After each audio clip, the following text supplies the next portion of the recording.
Well, good evening, ladies and gentlemen. मेरा नाम जय भानुशाली है and thank you so much first of all कि आप सब यहाँ पर आए. बहुत अच्छा लग रहा है कि मेरे फिल्म के लिए इतनी मीडिया आज साथ में आई है to support us. बहुत अच्छा लगा यहाँ पर काम करने में. Hey Story 2 इस फिल्म में बहुत ही कमाल की फिल्म है and अगर आप सुरवीन चावला के फैन हैं तो ये फिल्म आपको जरूर देखनी चाहिए. नहीं है तो भी देख लेना शायद. हाँ, so frankly speaking मुझे ये फिल्म जब मुझे ऑफर की गई थी विशाल ने तो पहले स्टोरी बता दी थी. स्टोरी मुझे बहुत अच्छी लगी थी. जैसे ही फिर जय ने सुना कि मैं कर रही हूँ उसने बिना विशाल ने मुझे जब ऑफर किया था ये फिल्म सो मैं काफ़ी एक्साइटेड था स्टोरी के साथ और साथ ही साथ उन्होंने मुझे एक कहते हैं ना वो cherry on the cake type का एक ऑफर दिया था. वो था कि इस फिल्म में दयावान का वो गाना है जो हम रीमेक कर रहे हैं और उसे सुनकर मैंने कहा था कि बॉस मुझे ये फिल्म करनी ही करनी है बिकॉज उस फिल्म का मैं बहुत बड़ा फैन हूँ एंड वहाँ पर जैसे विनोद खन्ना एंड माधुरी दीक्षित ने इतना कमाल का परफॉर्मेंस दिया था. So I thought you know let me challenge myself and let me see if I can do the same kind of things जो उन्होंने किया था and I am happy that I am a part of this film and hopefully Vishal भी वही करेंगे. और इसी के साथ thank you so much Sobin it's your turn. अच्छा लगता है I swear really when you know I really feel nice that you know जब भी मैं बात करता हूँ सब मुझे सिर्फ घूरते हैं कोई ताली नहीं बजाता. It really feels nice from inside you know. actually what I'm going to say because I've waited for this moment for very long. बहुत लोग पूछते हैं आप कहाँ गायब हैं इतने वक्त से क्या कर रहे हैं. मुझे कभी खुद भी सोचती हूँ पता नहीं मैं क्या कर रही हूँ. मतलब I'm busy doing films in Punjab and then actually thankfully had that not happened I don't think I would be standing here is much पे Hey Story 2 के. So it all began from there actually and Vishal thank you so much first of all for a role like this. He has really absolutely blindly हमारी injuries actually बहुत ही parallel थी और वो fact है इस बात का. हम लोग फिल्म में एक्चुअली इतना घुस चुके थे कि हम लोगों को जब दर्द भी होती थी तो we almost channelize the pain into our scenes because the film is a very powerful film for me specifically and having Jay was really a piece of solace because he was the only person who spirit up टूटी फूटी हालत में कभी मेरी नेक कभी विशाल की का appendix की सर्जरी. लास्ट डे हम लोग शूट कर रहे थे गोवा में शान सर के साथ वहाँ पे उनका slip disc. So we had like a roller coaster ride on this film. Most important thing is that the story of this film is about a lot of power, a lot about power from the core of a woman and boys always be wary of that. So yeah, so I really hope that आप लोग जब ये film देखने जाएंगे तो आपको पसंद आएगी. प्रोमो कैसा लगा? Can I have a response? This film with some fantastic music. I think जय और मेरे लिए बहुत ही privilege की बात है कि हम लोग एक epic गाना दयावान का Vinod Khanna Madhuri Dixit I mean can't get better than that and it's a beautiful track. It's a great film. I hope हम लोगों का hard work जो है वो नजर आए आपको. I think I'm talking too much because I'm a little overwhelmed. But thank you so much and I hope you enjoy the film, enjoy the song and enjoy every bit of it. गाने की आप लोग सोच रहे कि हम इतने गाने की बातें क्यों कर रहे हैं बिकॉज जब आप उस गाने को सुनेंगे बिकॉज इसे रीमिक्स बहुत अच्छी तरह से किया गया है और जिस तरह से पिक्चराइज किया है वो और भी ज़्यादा अच्छा है. एंड विशाल ने अभी प्रॉमिस किया है मुझे कि वो आप सबको वो गाना दिखाएंगे. So Vishal both the things I think you know the subject of the film is very nice. काफ़ी इंटरेस्टिंग है and even my character and especially as I said you know in my so totally it was a package of all the things you know which actually convinced me that you know I should go for this film. Times come we stop being hypocritical about it and we show love the way it's supposed to be shown. I think times have changed, cinema has changed. I think we particularly because of the conditioning that we have, we're very happy and appreciate and critically acclaim films when we watch films from overseas and say, oh wow, what a great job done. But when it's our Indian actors doing it, I mean, me and to every professional, it's just another job. So I don't see a reason why it should be prohibited as such. का difference है. It's not a sequel at all. It's a prequel. And जैसे Sushant sir ने बोला था कि hate जो है and it's a full revenge story.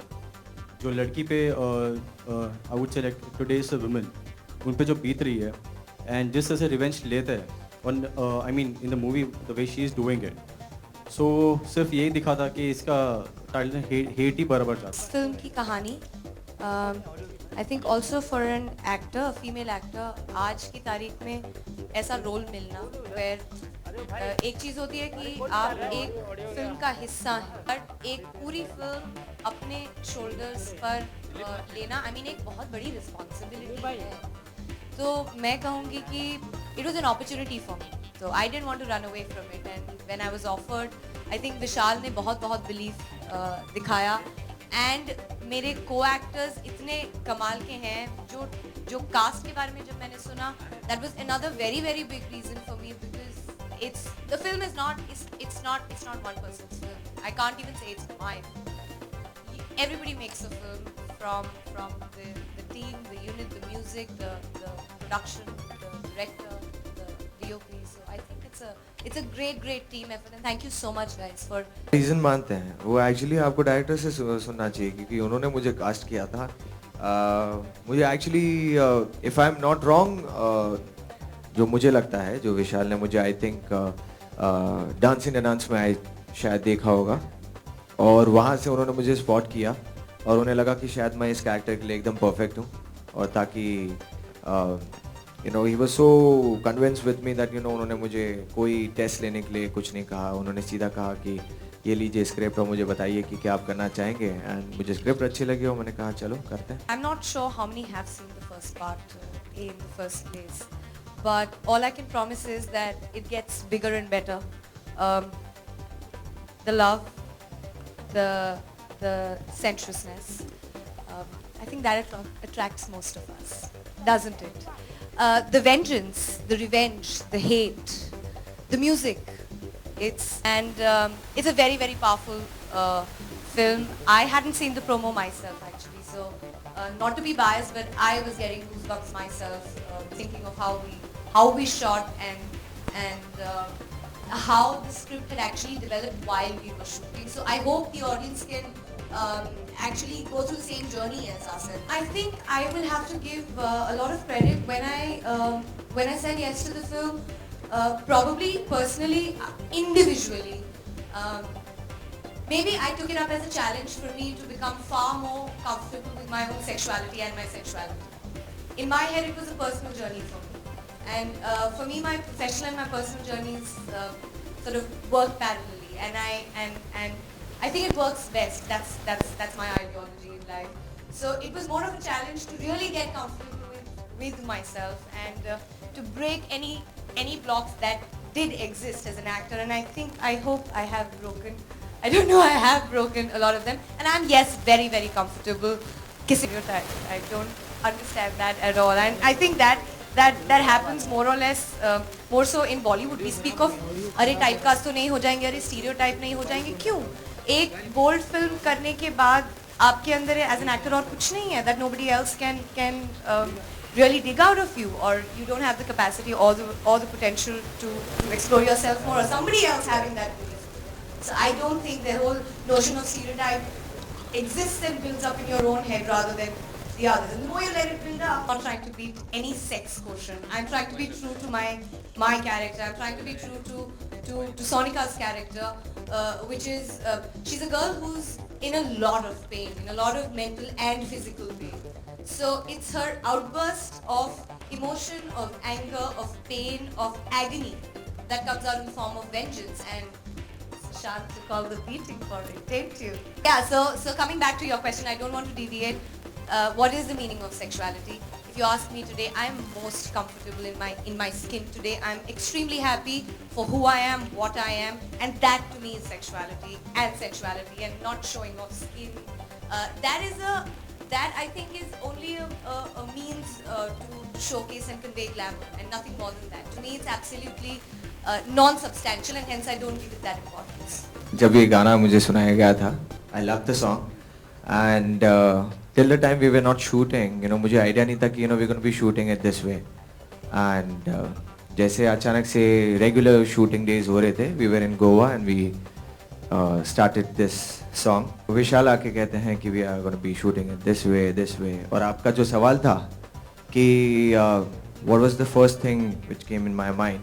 वो ये था, वो आगे बढ़ी या मैं? वो पहले था, क्योंकि I was so confused because actually to be really frank I'm not so confident because कभी मैंने ऐसे scenes किए नहीं हैं. कहते हैं ना कि थोड़ा सा अपना person या कहते हैं कि ये थोड़ा मैं confident नहीं हूँ. I'm being very frank, I'm not that confident like doing these kind of scenes, but thank you to Surveen. हम काफ़ी कुछ अच्छा कर पाए और अब कितना अच्छा कर पाए हैं वो अब पब्लिक डिसाइड करेगी और बता पाएगी कि क्या कर सकते हैं. It's an epic song. It is really my honor to be able to relive the song and make all of you, I hopefully relive the magic that Mr. Vinod Khanna and Diva Madhuri Dixit created on screen. I don't think I can judge that. I think it's all of you who will judge that. I think it's far beyond just the kissing off. It's about a lot of love and about a lot of passion. And if Jay and me have been able to create that, I think we've done a good job. You guys have to decide. पहले था कोई risk लेना नहीं चाह रहा था और I think जो टेलीविजन वाले जो काम करते हैं उनके पास इतना टाइम भी नहीं होता बिकॉज दे आर ऑल्सो एक कॉन्ट्रैक्ट बन जाते हैं वो लोग. अभी तो जिस तरह से आप बोल रहे हो कि काफ़ी लोग आ रहे हैं तो काफ़ी लोग they are open with the contracts also to do outside films. So I think that was the only reason. And ऐसे भी जब जय को मैंने पूछा था, जय का एक ही था कि he was hosting DID end of course जो इवेंट्स का है, and that was the only reason. ये अभी जो थोड़ी देर पहले सॉन्ग दिखाने से पहले जय ने बोला था कि इसने ऐसा ऐसा पिच किया, विशाल ने सेम पिच मुझे किया था. महीना पहले मिले थे, बोले ये गाने की शूटिंग अभी होने वाली है, बाकी है, मेरे और सुरवीन के साथ है. सुरवीन ने बोला मूंछों में नहीं करेगी, मैंने मुझे भी कटा दी. What is this? तभी इतने खिल रहे हैं. हाँ? Anyways, coming back to your question, jokes apart, यार ये भी वही है, एक तरह से अवेयरनेस ही है. What I talk about women empowerment and be aware of what is happening around you, वो एक शो है जो मैं प्रेजेंट करता हूँ. यहाँ पर मैं एक्ट कर रहा हूँ एंड इन एनी वे यहाँ पर ये नहीं दिखाया कि बुराई की जीत होती है और अच्छाई हार जाती है. Nothing of the sort. जो अंत होना चाहिए. एंड सावधान इंडिया एक अलग है, ये अलग है. It's an entertainer thriller sensuous film, आपके एंटरटेनमेंट के लिए बनी है. मैसेज जो भी है वो आपको बाद में मिल जाता है, साथ में लेके जाओ, नहीं मिलता है तो पॉपकॉर्न. क्या जिंदगी भर क्या यही करते बैठेंगे? चैन से सोना है तो जाग जाओ. अरे एक बार कर लिया ना, टीवी में कर रहे हैं, अभी क्या फिल्मों में भी ये करेंगे? Basically it's the way we are, जब हम बोल रहे हैं it's more revenge, more women power and it's a revenge story of a girl. Okay, जिसके लिए वो लड़ रही है, जिसके लिए वो फाइट कर रही है. So basically it's a revenge story of a girl. So बाकी भी एक ही पोस्ट आप देख रहे हैं, बाकी पोस्ट आने बाकी है. Exactly, to be really frank, अगर समझो मैं वही चीज़ करते रहूँ जो मैं टीवी में करते आ रहा हूँ तो फिर मैं फिल्म्स में आने का मेरा मतलब क्या है? आई केम मैं फिल्म्स में आने के लिए इसलिए आया था because I wanted to try something different in life rather than regular things. And definitely sir ये एक फिल्म नहीं है, उसके बाद आने वाली बहुत फिल्म्स आएंगी मेरी और फन में उनके लिए भी है. सो मैंने सोचा कि क्या है कि DID में सारी माओं को और सारे सासों को और सारे बच्चों को खुश कर दिया है. They have been my fine. अब जो टाइप के जो फैन फॉलोइंग रहती है उनको भी ज़रा टारगेट करते हैं और उन्हें भी लाते हैं. जैसे वो जो थोड़े 2-4 फोटोग्राफर्स थे जो देखकर ऐसे वाह वाह कर रहे थे, वो इनके लिए. तो मैंने सोचा उनको भी थोड़ा अपने अंदर लाऊं.